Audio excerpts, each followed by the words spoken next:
Artificial intelligence అంటే చాటింగ్కో ఫోటోలు edit చేయడానికో మాత్రమే కాదు. రాష్ట్ర ప్రభుత్వ పాలనలో కృత్రిమ మేధ వినియోగానికి శ్రీకారం చుట్టారు ఆ యువత. ప్రభుత్వం ఇచ్చిన సవాలును స్వీకరించి అద్భుతమైన ప్రాజెక్టులను సిద్ధం చేశారు. అధికారుల పీడీఎఫ్లు, దరఖాస్తుదారుల సమాచారాన్ని సెకండ్లలో స్కాన్ చేసేలా ఏఐతో ట్రాన్స్లేషన్ టెక్నాలజీని రూపొందించారు. అంతేకాదు, క్లిష్టమైన పాలసీల రూపకల్పనలో కూడా ఈ సాంకేతికత కీలక పాత్ర పోషించనుందని అంటున్న యువతతో చిట్చాట్. కృత్రిమ మేధ ఇప్పుడు ప్రపంచవ్యాప్తంగా చర్చ జరుగుతోంది. ఈ అంశం మీద ఈ కృత్రిమ మేధని ఏ రకంగా ఉపయోగించుకొని మానవాళికి అవసరమైన పనులను మరింత తేలిగ్గా, మరింత చవకగా, వేగంగా అందించేందుకు ఈ కృత్రిమ మేధను ఉపయోగించుకునే క్రమంలో ఈ సాంకేతిక నిపుణులంతా కూడాను మొత్తం ప్రపంచవ్యాప్తంగాను, మొత్తం భారతదేశ వ్యాప్తంగా ఏఐ టెక్నాలజీని వినియోగించుకోవడంలో కొత్త పందాన్ని అనుసరిస్తున్నారు. దానికి సంబంధించి ఇక్కడ కొన్ని ప్రాజెక్టుల్ని ఏఐ హబ్గా విశాఖపట్నం రూపాంతరం చెందుతున్న తరుణంలో ఈ కృత్రిమ మేధకు సంబంధించి ఈ ప్రాజెక్టులు యువతరం అమలు చేస్తోంది. దీనికి సంబంధించి మనం ఇప్పుడు ఈ ఒక్కొక్క ప్రాజెక్టు గురించి మనం అంశాలు తెలుసుకున్న ప్రధానంగా ఈ ట్రాన్స్లేషన్కి సంబంధించి ఇప్పుడు మనకి ఉన్న ప్రభుత్వంలో మనం ట్రాన్స్లేషన్ వేగంగా చేయడానికి అనువుగా ఉన్న ప్రాజెక్టుకి సంబంధించిన అంశాలు మనం తెలుసుకుందాం. నా పేరు సాయి తేజ. నేను ట్రాన్స్లేషన్ డిపార్ట్మెంట్ వర్క్ ఫ్లోని ఇంకా ఎఫిషియెంట్ గా ఫాస్ట్ గా చేయడానికి ఒక టూల్ డెవలప్ చేశాను. ఇప్పుడున్న ప్రాసెస్ లో ట్రాన్స్లేషన్ చేయడం అనేది చాలా కష్టం, highly manual. We try to automate it. Translating a single government document requires manual assignments, paper drafts, and endless back and forth between officers, typists, and translators. Addressing this issue, Google Translate వేరే ఏదైనా tools వాడచ్చు అనుకుంటారు, కానీ వీటికి government కి సంబంధించిన terminology ఇంకా precision ఉండదు. దానికోసం మేము ట్రాన్స్లేషన్ డిపార్ట్మెంట్ తో కలిసి పనిచేసి ఒక స్టాండర్డ్ గ్లాసరీని క్రియేట్ చేసాం. Using that glossary we have developed an AI powered translation system which is specially crafted for government use. Government use కోసమే ఆ గ్లాసరీ ఎస్టాబ్లిష్ అయింది. And these are the expected outputs. ఏదైతే translators, official translators expect చేస్తారో ఇవి ఏ existing models కూడా ఆ expectations ని match చేయలేకపోతుంది. So మేము ఒక సిస్టమ్ ని డెవలప్ చేసాము where it is highly user centric. User ఉట్టి గవర్నమెంట్ డాక్యుమెంట్ అప్లోడ్ చేసి జనరేట్ ట్రాన్స్లేషన్ నొక్కగానే the system generates it automatically, displaying the original document on our left hand side and the translated version on the right hand side. All the glossary terms are highlighted for easy and quick review. The user can also perform on-page edits. అంటే వేరే platform కి edits చేసుకునే బదులు ఇక్కడే edits చేసేసుకుని they can download the final draft. ఇది ఎక్కడ అందుబాటులో ఉంది, ఎవరికి అందుబాటులో ఉంచారు? Phase 1 ఇంకా Phase 2 already Andhra Pradesh translation department కి హ్యాండ్ ఓవర్ చేసాము and they have tested it successfully and feedbacks ఇచ్చాము. And the final phase, production grade phase would be handed over soon. మీరు ఎంతమంది టీము, ఎంతమంది కలిసి పనిచేశారు దీని మీద? సిస్టమ్ డెవలప్ చేయడానికి we two were the back engineers, though we want to give credit to Tech Bharat mentors as well. మీరు చేసింది ఏంటి? మీ పేరేంటి? నా పేరు మిత్ర అండి. నేను సాయి తేజ కలిపి ట్రాన్స్లేషన్ డిపార్ట్మెంట్ ప్రాజెక్ట్ మీద వర్క్ చేశాము. సో బేసికల్ గా ఈ ప్రాజెక్ట్ ఏంటి అనేది ఏంటంటే, మన గవర్నమెంట్ డిపార్ట్మెంట్ కి కొన్ని టర్మ్స్ అనేవి కావాలి లైక్ ట్రాన్స్లేట్ చేయడానికి. మన ఏపీ గవర్నమెంట్ లో 40+ డిపార్ట్మెంట్స్ ఉన్నాయి, కానీ వాళ్ళందరూ జీవోస్ పంపించి ఇలా రకరకాలు జరుగుతూ ఉంటాయి. అవన్నీ ఏంటి, వీటిని ట్రాన్స్లేట్ చేయడానికి మనకు ఒక డిపార్ట్మెంట్ ఉంది. సో ఆ ప్రాసెస్ అనేది స్లో అయిపోయి మన ప్రజలకి జీవోస్ రావడం అనేది కాస్త డిలే అవుతుంది. ఆ ప్రాసెస్ ని కాస్త ఫాస్ట్ చేయడం కోసం మేము ప్రాజెక్ట్ ని డెవలప్ చేస్తాం. దీంట్లో ఏంటి, మేము వాళ్ళకి కావాల్సిన పదాలు, మన తెలుగు డిక్షనరీ ఇవన్నీ ఉంటాయి కదా, వాళ్ళకి స్పెసిఫిక్ గా గవర్నమెంట్ కి కావాల్సిన పదాలన్నీ మేము సేకరించి వాళ్ళతోటి పనిచేసి, మన గవర్నమెంట్ కూడా చాలా హెల్ప్ చేసింది మనకి టెక్ భారత్ తో పాటు. సో వాళ్ళతో పాటు కూర్చొని ఆ ప్రాజెక్ట్ అంతా మీకు ఏం కావాలి, మీకు ఎలా కావాలి, వాళ్ళతో వర్క్ చేసి మొత్తం డెవలప్ చేసాం. ఇంకా డెవలప్ చేయడానికి ఇందులో ఇంకా ఎన్ని రోజులు పడుతుంది పూర్తి అవుట్పుట్ రావడానికి? Continuous process. ఎందుకంటే ఒకటి చేస్తాం, ఓకే ఇక్కడ ఈ తప్పు ఉంది అని తెలుస్తుంది, దాన్ని మళ్ళీ మోడిఫై చేస్తాం, మాకు ఇది ఇంకొంచెం కావాలి అని అంటారు. ఇది మేము కంప్లీట్ చేయడానికి less than 3 months అండి. 90 రోజులు కరెక్ట్ గా చెప్పాలి అని అంటే. ప్రాజెక్ట్ ఏంటి? నేను నేహ, నా పేరు నేహ. సో మా ప్రాజెక్ట్ ఏంటంటే డాక్యుమెంట్ వ్యాలిడేషన్ అన్నమాట. ఇప్పుడు గవర్నమెంట్ ఆఫీసర్స్ కి చాలా ఇవి డాక్యుమెంట్స్ అవన్నీ వస్తాయి. అప్లికేషన్ ఫామ్ పెడతారు, ఇన్కమ్ సర్టిఫికేట్ అని, క్యాస్ట్ సర్టిఫికేట్ అని, సర్టిఫికేషన్స్ కావాలి అని అప్లికేషన్ ఫామ్స్ పెడతారు. ఇప్పుడు గవర్నమెంట్ ఆఫీసర్స్ దగ్గరికి వెళ్ళిన తర్వాత వాళ్ళు ఇవ్వడానికి దే హ్యావ్ టు వెరిఫై అన్నమాట డాక్యుమెంట్స్ ఏమేమి ఉన్నాయి అని. అంటే ఆధార్ కార్డ్, రేషన్ కార్డ్, మిగతా అన్ని ఏవైతే సపోర్టింగ్ డాక్యుమెంట్స్ ఉన్నాయో అవన్నీ చూస్తారు. సో మా అప్లికేషన్ ఏం చేస్తా అంటే వాళ్ళు ఇప్పుడు ప్రస్తుతం my fellow he actually went to Gujarat వెళ్ళాడు, and then he also went to Amaravati. అక్కడ ఎక్కడ కేంద్రాలయంలో ఎలా అవుతుంది అని చూసారు. వాళ్ళు ఏం చేస్తున్నారంటే ఇప్పుడు ప్రస్తుతం ఆధార్ కార్డ్ డౌన్లోడ్ చేసుకుంటున్నారు, వాళ్ళ సిస్టమ్ లోని ఆధార్ కార్డ్ డౌన్లోడ్ చేసుకుంటున్నారు, రేషన్ కార్డ్ డౌన్లోడ్ చేసుకుంటున్నారు. వాటిని అప్లికేషన్ తో ఒక్కొక్కటి చదువుతున్నారు మొత్తం అంతా. సో ఎంత టైం వేస్ట్ అవుతుంది, ఒక్క అప్లికేషన్ కి ఒక 30 నిమిషాలు అలా వేస్ట్ చేస్తున్నారు. సో దాని బదులు మా అప్లికేషన్ వాడితే వెంటనే లైక్ స్క్రీన్ లో కనిపిస్తుంది ఒక సైడ్ అప్లికేషన్ ఫామ్, అండ్ వెంటనే హోవర్ చేయగానే ఆ అప్లికేషన్ ఫామ్ కి నేమ్ ఎక్కడి నుంచి వచ్చింది, ఆధార్ కార్డ్ అయితే ఆధార్ కార్డ్ నుంచి వచ్చిందని డైరెక్ట్ అదే స్క్రీన్ మీద చూపించేస్తుంది అనమాట. అండ్ ఇది ఓన్లీ గవర్నమెంట్ సర్టిఫికేట్స్ కాదు, మేము ఒక స్కీమా బిల్డర్ కూడా బిల్డ్ చేసాం అనమాట. సో ఆ స్కీమా బిల్డర్ లోని ఏ ఫామ్ అయినా అంటే లైక్ ఓన్లీ 5 ఫార్మ్స్ కాదు, గవర్నమెంట్లీ ఒఫీషియల్ గా అయితే 300+ ఫార్మ్స్ ఉన్నాయి. సో 300+ ఫార్మ్స్ మేము ఇప్పుడు అప్లికేషన్ చేయలేం. సో దానికి వాళ్ళకి నచ్చినట్టు వాళ్ళు అప్డేట్ చేసుకోవచ్చు. లేదు అంటే ఏమైనా చేంజెస్ ఉన్నాయి అంటే కొత్త ఫామ్ ఏమైనా గవర్నమెంట్ ఇచ్చిందంటే వాళ్ళంతా గవర్నమెంట్ ఆఫీసర్స్ చేసుకోవచ్చు. So we are making it easier for them. Officers కి ఏదైతే 20 minutes అలా పడుతుందో అప్లికేషన్ కి, they are gonna make it easier and make it like 2 to 3 minutes per document అన్నమాట. So right now we are cutting down the time taken from 15 to 20 minutes of manually reading, opening up these documents, switching between tabs, opening up web browser. It takes around 15 to 20 minutes for the government official. We are completely getting rid of that manual process and we are simplifying it. So you get this unified view where only on one single page you get, on the right hand side you get the application forms as it is, on left hand side you get relevant details.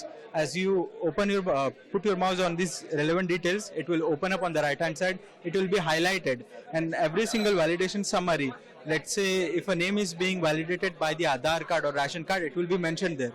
And this system will work across multiple languages, multiple documents, and not just for the government, this can work for private sector organizations as well. For something like processing resumes or revenue documents or any handwritten text that you want to convert into organized insights, you can use our platform. And soon we are implementing this into GSWS. So next time your documents gets processed faster, it is probably because of us. నా పేరు నితిన్ అండి. నా team Pranav, Namish and Keshav. So మేము ఒక policy crafter for Andhra school education కోసం ఒక policy crafter ready చేసాము. So బేసిక్గా ఒక పాలిటీషియన్ ఒక పాలసీ రెడీ చేయాలంటే ఒక సబ్జెక్ట్ మ్యాటర్ ఎక్స్పర్ట్తో కానీ, ఇప్పుడున్న కొత్త రకం ఏఐ లైక్ చాట్ జీపీటీ కానీ, గ్రాక్ కానీ ఇలాంటివి యూజ్ చేస్తారు. బట్ ఈ రెండిట్లో ప్రాబ్లం ఉంది. ఒక సబ్జెక్ట్ మ్యాటర్ ఎక్స్పర్ట్ తోటి మాట్లాడి ఒక పాలసీ రెడీ చేయాలంటే దానికి కొంచెం టైం పడుతుంది. సో ఒక పాలసీ రెడీ చేయడానికి డిలే అవుతుంది. అలా కాదని చాట్ జీపీటీ తోటి ఇన్స్టెంట్గా ఆన్సర్లు తీసుకుంటే అది కరెక్టో కాదో మనకు తెలియదు, which is very dangerous for policy making. So మేమేం చేసామంటే ఈ రెండింటిని కలిపి చేస్తే ఎలా ఉంటుంది అని ఆలోచించి ఒక ఎల్ఎల్ఎంకి ఒక సబ్జెక్ట్ మ్యాటర్ ఎక్స్పర్ట్ ఒక నాలెడ్జ్ని ఇస్తే ఎలా ఉంటుందని ట్రై చేయడానికి మేము స్కూల్ ఎడ్ డిపార్ట్మెంట్ని చూస్ చేసుకున్నాం. దాని తర్వాత ఆంధ్రప్రదేశ్ స్కూల్ ఎడ్యుకేషన్ డిపార్ట్మెంట్ తోటి వర్క్ చేసి విద్యాభవన్కి వెళ్ళి ఒక పాలసీ రెడీ చేయడానికి ఏమేమి డాక్యుమెంట్స్ కావాలి ఏంటి అనేసి అక్కడ అన్ని 1964 నుంచి ఇప్పటి వరకు స్కూల్ డిపార్ట్మెంట్స్ ఇచ్చిన జీవోస్, ఒక case laws, national policies, policy మేకింగ్ని ఇంకా ఫాస్టర్ అండ్ మోర్ రిలయబుల్గా చేస్తే మనకి కొత్త పాలసీస్ అందరికీ ఫాస్టర్గా, కొత్త స్కీమ్స్ అందరికీ ఫాస్టర్గా వస్తే మనకి ఇండియా డెవలప్ అవుతుంది. కాబట్టి సో ప్రస్తుతానికి పాలసీ మేకింగ్లో we can revolutionize with this chatbot. Police స్టేషన్కు వెళ్లి ఫిర్యాదు చేయడానికి చాలా మంది భయపడటం, సంకోచించడం సాధారణం. అలాంటి వారి కోసం ఇంట్లోనే ఉంటూ ఫోన్ ద్వారా కంప్లైంట్ చేసేలా ఓ సిస్టమ్ తయారు చేశారు. డెమెన్షియా వ్యాధిపై అవగాహన కల్పించేలా మరో యాప్ తయారు చేశారు. యువత రూపొందించిన మరెన్నో ప్రాజెక్టులు ప్రస్తుతం ప్రభుత్వ పరిశీలనలో ఉన్నాయి. ఇవి అమలులోకి వస్తే సామాన్యుడికి ప్రభుత్వ సేవలు మరింత చేరువవుతాయని ఆశాభావం వ్యక్తం చేస్తున్నారు యువత. నా పేరు వర్షిని అండ్ నా టీమ్మేట్ పేరు శివప్రసాద్. మేమిద్దరం కలిసి ఒక ప్రాజెక్ట్ చేసాం. అది ఏంటంటే ఇప్పుడు ప్రస్తుతం జనాలకి పోలీస్ స్టేషన్ కి వెళ్లి కంప్లైంట్ ఇవ్వాలంటే కొంతమంది భయంగా ఉంటుంది. ముఖ్యంగా ఆడవాళ్ళు, చిన్నపిల్లలు, పెద్దవాళ్ళు, వాళ్ళు వెంటనే వెళ్లి కంప్లైంట్ చేయలేరు. వాళ్ళు అయితే భయపడొచ్చు, లేకపోతే ఎవరేమనుకుంటారని చెప్పి కొంచెం కంగారు పడి ఆగిపోవచ్చు. కానీ ఇప్పుడు ఇక్కడ ఏంటంటే మేము తయారు చేసిన సిస్టమ్ లో ఇప్పుడు ఆ సిస్టమ్ మీతో చిన్నపిల్లలు అయితే అయితే చిన్నపిల్లల మాట్లాడడం, పెద్దవాళ్ళు అయితే పెద్దవాళ్ళ మాట్లాడడం చేసి మీ దగ్గర నుంచి డీటెయిల్స్ తీసుకొని కంప్లైంట్ అనేది ఫైల్ చేసి పోలీస్ ఆఫీసర్కి పంపించేస్తుంది. అంటే ఇక్కడ మీరు మీ ఇంటి నుంచి పోలీస్ స్టేషన్కి వెళ్ళి 3 గంటలు సేపు ఉండి కంప్లైంట్ ఇవ్వడం కన్నా దీంతో ఫోన్లోనే మీరు మాట్లాడి 10 నిమిషాల్లోనే కంప్లైంట్ ఇచ్చేలాగా ఒక సిస్టమ్ని తయారు చేశాం. దీని ఫర్దర్ డెవలప్మెంట్ ఏంటంటే దీన్ని వాట్సాప్లోకి ఇంటిగ్రేట్ చేసి, ఇప్పుడు అందరూ వాట్సాపే వాడుతున్నారు కాబట్టి అక్కడి నుంచే ఇంకా ఈజీగా కంప్లైంట్ ఫైల్ చేసేలాగా, మీకు శ్రమ తక్కువయ్యి మీరు ఇంకా ఓపెన్ అయ్యి కంఫర్టబుల్గా సొల్యూషన్స్ ఇచ్చేలాగా చేయడం అనేది మా next phase. My name is Mustafa and I have Sheikha and Zahid here with me who have worked on this project. Our project is basically about municipal issues which every citizen faces while walking on the roads. It can be potholes, sewage, and garbage, street lights not working. There are a lot of issues which citizen faces. But the thing is, there is no portal for them to go and report these issues. If there are a few portals, it is a very hard struggle which every citizen faces while reporting. Filling out manual forms, capturing the location manually, and there is a lot of problem. What we have done is we have created a WhatsApp chatbot in which just by sending a few messages, the user can easily report an issue. Also, once these issues are captured, we are mapping it on a dashboard for the authorities to view and take action on it. So our AI model detects the severity, gives the impact score for them to prioritize the repairs. Now the impact score is calculated based on the traffic in that particular route. So suppose there is a pothole which is high severe and the impact index is around 42. That means the traffic is really high and that is the issue which needs to be worked on first. After all these paths are done, we are routing these issues to the correct zonal cooperator for them who is supposed to fix the issues. మేము ఒక dementia awareness కోసం ఒక AI సిస్టమ్ని use చేసుకుని app అనేది build చేసాము. నా పేరు తనీష్ వర్మ, నా టీమ్ మెంబర్స్ అఖిల్, యోజిత్, చంద్రశేఖర్. మేము నలుగురం కలిసి డిమెన్షియా కోసం అవేర్నెస్ స్ప్రెడ్ చేయాలనేసి ఒక యాప్ అనేది అయితే క్రియేట్ చేసాం. మేమేం నోటీస్ చేసామంటే చాలా మంది ఇండియాలో డిమెన్షియా అనే వ్యాధిని మతిమరుపు అనుకుని వదిలేసి అది చాలా వర్స్ అయిపోయి అల్జైమర్స్ అనే వ్యాధిలోకి మారినాక రికగ్నైజ్ అవుతున్నారు. కానీ దీనికి ఒక సొల్యూషన్ ఉంది.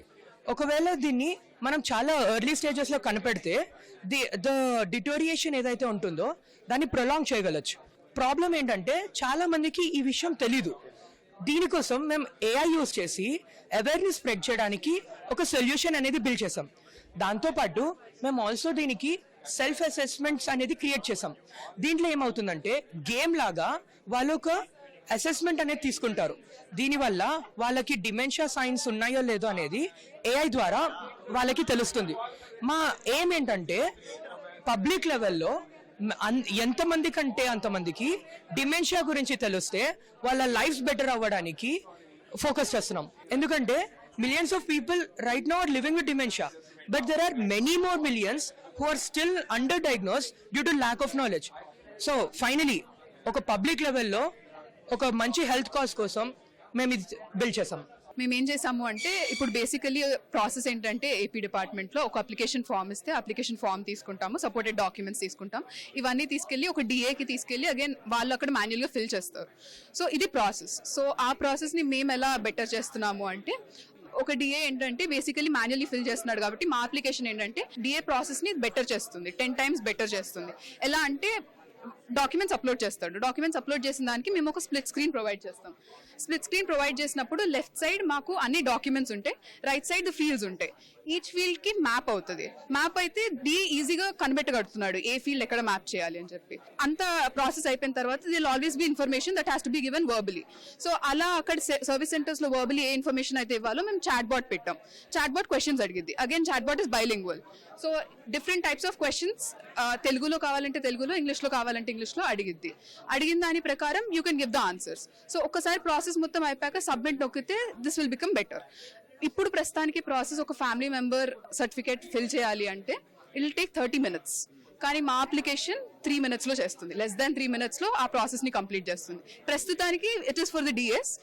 In the future, we can extend it to the users also, such that citizens can be benefited out of it. For example, income certificate కోసం మేము లెఫ్ట్ సైడ్ ఏమో మా ఫామ్ ఉంది, వాళ్ళు అప్లోడ్ చేసిన స్కాన్ డాక్యుమెంట్ ఉంది, అక్కడ పర్పస్ అని రాస్తుంది, ఇక్కడ తెలుగులో సర్టిఫికేట్ ఒక ఉద్దేశం అని రాస్తుంది. సో అదే మ్యాప్ చేసుకుంటుంది. Our own VLM and OCR is mapping and central government కాబట్టి సెంట్రల్ గవర్నమెంట్. ఒకవేళ ఇది నాకు తప్పు అనిపించింది అనుకో, నేనే ఇన్వాల్వ్ అయ్యి చేంజ్ చేయొచ్చు, చేంజ్ చేసి వెంటనే యాక్సెప్ట్ కొట్టొచ్చు. సో ఎవ్రీ ఫీల్డ్ అలా చేసిన తర్వాత చాట్ బాట్ వస్తుంది. సో చాట్ బాట్లో ఏంటంటే క్వశ్చన్స్ అడగొచ్చు. ఏ ఫీల్డ్స్ అయితే మనం ఇంకా మిగిలిపోయాయో, ఆ డాక్యుమెంట్స్లో లేవో, అది మనం యూజర్ నుంచి తెలుసుకోవాలి. కాబట్టి క్వశ్చన్స్ అడిగి విల్ ఆస్క్ ది యూజర్, మనకు ఆన్సర్స్ వచ్చిన వెంటనే హోల్ అప్లికేషన్ ఫిల్ అయిపోయింది. నా పేరు మనీశరణ్ అండి. మేము మొత్తం ముగ్గురం పనిచేసాం ఈ ప్రాజెక్ట్ మీద. మేము వచ్చేసి AP state disaster management authority వాళ్ళతో వర్క్ చేస్తున్నాం. సో బేసిక్గా మేము ఏం ప్రాజెక్ట్ చేసాము అంటే, ఇప్పుడు మనకి ఏదన్నా సైక్లోన్ కానీ తుఫాన్ కానీ వచ్చినప్పుడు చాలా రిపోర్ట్స్ వస్తాయి మనకి. మన ఏదైతే ఏపీఎస్డిఎంఏ స్టేట్ ఆపరేషన్ సెంటర్ ఉందో చాలా రిపోర్ట్స్ వస్తాయి. కానీ ఇబ్బంది ఏంటి అంటే వాళ్ళంతా లైన్లో వెయిట్ చేయాలి. ఎందుకంటే ఉన్న తక్కువ మంది, వచ్చే రిపోర్ట్స్ ఎక్కువ ఉన్నాయి. అండ్ వాళ్ళకి ఒక్కొక్క రిపోర్ట్ చేయడం ఆల్మోస్ట్ 10 నిమిషాల పైన పడుతుంది, ఇన్ఫర్మేషన్ అంతా తెలుసుకోవడానికి, నోడల్ ఆఫీసర్కి పంపడానికి. సో అది ఒక ప్రాబ్లం. అండ్ సెకండ్ ప్రాబ్లం వచ్చేసి, ఎవరైతే సిటిజన్ రిపోర్ట్ చేస్తున్నాడో, ఫర్ ఎగ్జాంపుల్ నన్ను పాము కాటేసింది, తనకి మనం ఎమ్మటే చెప్పాలి, నువ్వేమి పసరులు రాయడం కానీ ఏమీ చేయొద్దు, ఏదన్నా తాడుతో కట్టేసే పైన విషం స్ప్రెడ్ అవ్వకుండా. సో తనకి ఆ ఇన్ఫర్మేషన్ ప్రతిసారి రాదు, కాల్స్ బిజీ ఉండడం వల్ల. సో ఇది ఒక ప్రాబ్లం నేను నోట్ డౌన్ చేసింది. అండ్ మూడోది వచ్చేసి ఫ్లడ్స్ కానివ్వండి, ఈ టైంలో కూడా జనాలు ఊరికినే సరదాకి కాల్ చేస్తారు, ఏదో మాట్లాడాలి అని ఫేక్ కాల్స్ వస్తాయి. సో ఈ 3 ఇష్యూస్ని మేము ఎలా సాల్వ్ చేయాలని ఆలోచించినప్పుడు వచ్చింది ఏఐ. సో ఇప్పుడు మేము ఏం చేసాము అంటే, ఒక వాట్సాప్ చాట్ బాట్ అనేది తయారు చేసాము. ఈ చాట్ బాట్లో సిటిజన్ వచ్చేసి తన ఇబ్బంది చెప్పుకుంటాడు, నన్ను పాము కాటేసింది అని. చెప్పంగానే బాట్ తెలివిగా ఏం చేయాలి ఏం చేయకూడదు అని చెప్పి చెప్తుంది, తనున్న లొకేషన్ తెలుసుకోవడానికి. అడిగేసి ఓ రిపోర్ట్ అనేది జనరేట్ చేస్తుంది. ఇది జనరేట్ అవ్వగానే మనకు ఎవరైతే ఎస్సీఓసీలో కూర్చున్నారో వాళ్ళ ప్యానెల్లోకి ఇది వెళ్ళిపోయి అక్కడ క్లియర్గా వాళ్ళకి కనిపిస్తుంది, ఒక పాము కాటు వచ్చింది అని రిపోర్ట్ వచ్చింది అని. సో ఇక్కడ మేమేం చేసాము అంటే, పాము కాటు అంటే మనం వెరిఫై చేయలేము ఫోటో తీస్తే తప్ప. అదే ఇప్పుడు నేను నా ఇల్లు మునిగిపోయింది అని చెప్తున్నా, నేను నిజం చెప్తున్నాను అబద్ధం చెప్తున్నాను ఎవరికి తెలియదు. సో ఇప్పుడు ఏం చేసామంటే, మా గవర్నమెంట్ ద్వారా రిజర్వాయర్ ఏపీఐస్ కానివ్వండి, రెయిన్ఫాల్ ఏపీఐస్ కానివ్వండి మా దగ్గర ఉన్నాయి. ఆటోమేటిక్గా ఒక ఫ్లడ్ రిపోర్ట్ కానీ లేదంటే తుఫాన్ రిపోర్ట్ కానీ రాగానే మేము ఆ ఏపీఐస్ ద్వారా వ్యాలిడేట్ చేస్తున్నాం ఆటోమేటిక్గా. దానితో పాటు యూజర్ కనుక మనకి వీడియో కానీ ఇమేజ్ కానీ షేర్ చేస్తే అది కూడా చెప్తున్నాయి. ఇప్పుడు నేను బస్ తగలబడిపోతుందని ఏదో ర్యాండమ్ ఇమేజ్ పెడితే అది ఒప్పుకోదు, తప్పు, ఈ రిపోర్ట్ ఫేక్ అని చూపిస్తుంది. అదే ఓ బస్ తగలబడిపోతున్న నిజమైన ఇమేజ్ పెట్టంగానే అవును ఈ రిపోర్ట్ నిజమే, వ్యాలిడేట్ చేస్తుంది. అండ్ ఆల్సో ఇప్పుడు ఫేక్ కాల్స్ అన్నాను, అది ఎలా కనుక్కుంటున్నామంటే, బేసిక్గా మనం యూజర్ పాస్ట్ని కూడా ట్రాక్ చేస్తున్నాం. తను చేసిన రిపోర్ట్లు ఎన్ని అప్రూవ్ అయినాయి, ఎన్ని రిజెక్ట్ అయినాయి, దీన్ని బట్టి మనం ఆ యూజర్ ఎలాంటోడో అనేది కనుక్కోవచ్చు. సో ఇదంతా కలిపి ఒక ప్లాట్ఫామ్లో పెడితే మా application. My name is Parijat Chatterjee. I am the applied AI researcher here at Tech Bharat. So I am the only one who has worked on this one. So this project is coming straight from one of the topmost IAS officers from the General Administrative Department. So the problem is simple. Every department has rule books and these rule books are amended periodically, right? The problem is that even though government orders are issued to tell what is to be changed, the actual rule book is never updated. So a 50-page rule book is now 250 pages because these government orders are just attached, but the actual rule book is untouched. So there are amendments that are made on top of amendments, sometimes undoing the previous one, but the actual rule book is untouched. Regular users, citizens, how will we know what is the applicable rule today, right? For lawyers, how do you know what's the rule? So they have to reconstruct the rule. So it slows down the judiciary. It makes interpretation difficult. So what we have set out to build is a system where you can just upload a physical rule book. You can upload all the government orders, and we will completely change the current rule book to 2026 latest version that allows you to quickly look up any part of the rule book. And then in future, when you want to make further edits, you can make edits to it. It will follow the exact protocol, and then finally when the admin approves it, a new version is created. What this allows is that a regular user can just click on a particular clause and can know what that clause was at any given time in the history. So a complete audit trail, complete transparency, and a completely new way of governance, and we are calling it governance with versioning. I took around 1 month to build this, and I went back to the IAS officer with this project, and he said something. What he said is that this particular system can be implemented nationwide. For special acts, BNS, everything, this can be implemented. Currently working on video analyticals at eSeva centers right now. So when is the last time you went to eSeva centers? So at the initial process, what do you think is, I will go and the work will be completed in 10 minutes. But every excuse you listen is, the system isn't working or the person behind the desk has went for lunch. But why it actually happening throughout the India? There are 3,000 plus centers in India, and what we can hear is the same excuse that the person behind the desk is went for lunch or the desk isn't working, which shouldn't happen. Because of this, the customer retention is very low, that the people are going outside without their work being done. So this is the main point which we thought of need to be fixed. So we initially went to Punjab government, and we actually talked and see how the manual workforce will be doing manually from the desk inside, and how citizens are facing the current issues. Then we got the data out of it, and we trained a model which runs on SAM3 right now, which we could actually get the retention part of the customer and also the productivity of the employee. So the next time you go to e-Seva center, you need not to care about whether the person is behind the desk or not, because our problem solves it. ఒక అద్భుతమైనటువంటి ప్రయత్నం జరుగుతోంది. మన విద్యార్థుల్లో యువతలో అపారమైన సృజన శక్తి ఉన్నది. రెండోది, ఇప్పుడు టెక్నాలజీ, సాంకేతిక విజ్ఞానం, ఆధునిక విజ్ఞానం అందుబాటులోకి వస్తుంది, పూర్వం లేదు.